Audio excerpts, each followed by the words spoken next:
Good afternoon, Council Conference.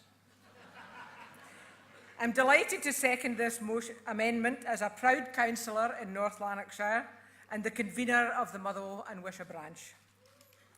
I've been a busy, active campaigner for the SNP and the Yes movement for many years. In the next shot at independence, I want to convince my constituents that independence is not a wish. It is a necessity for Scotland's successful future.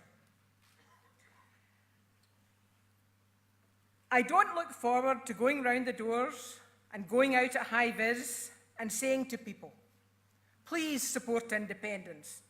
And don't worry too much, because we'll just be using the pound anyway. That is a line which would be massacred by the opposition, and rightly so.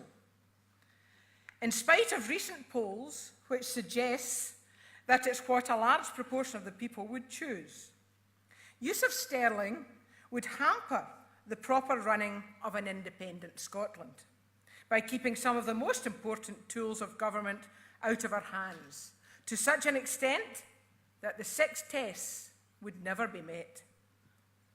This amendment seeks to cure a major defect in the resolution, and does it in a pretty straightforward way when you think about it. Setting up the central bank and other offices to launch a currency takes time.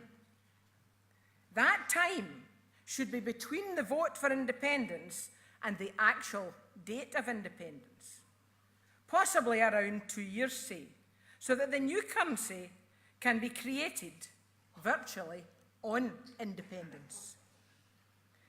We need to be ready to set off under our own steam.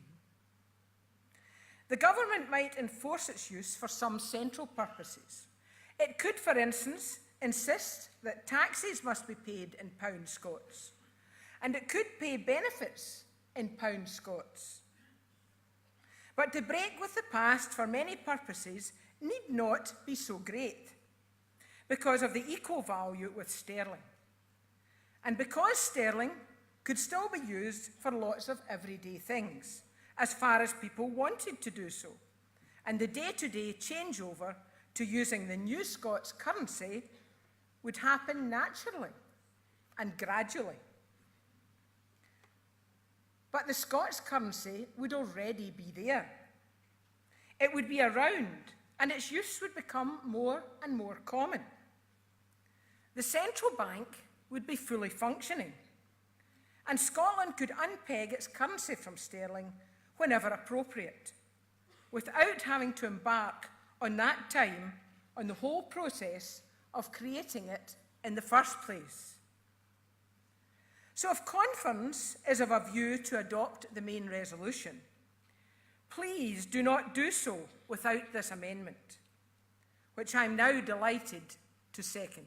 Thank you, Conference.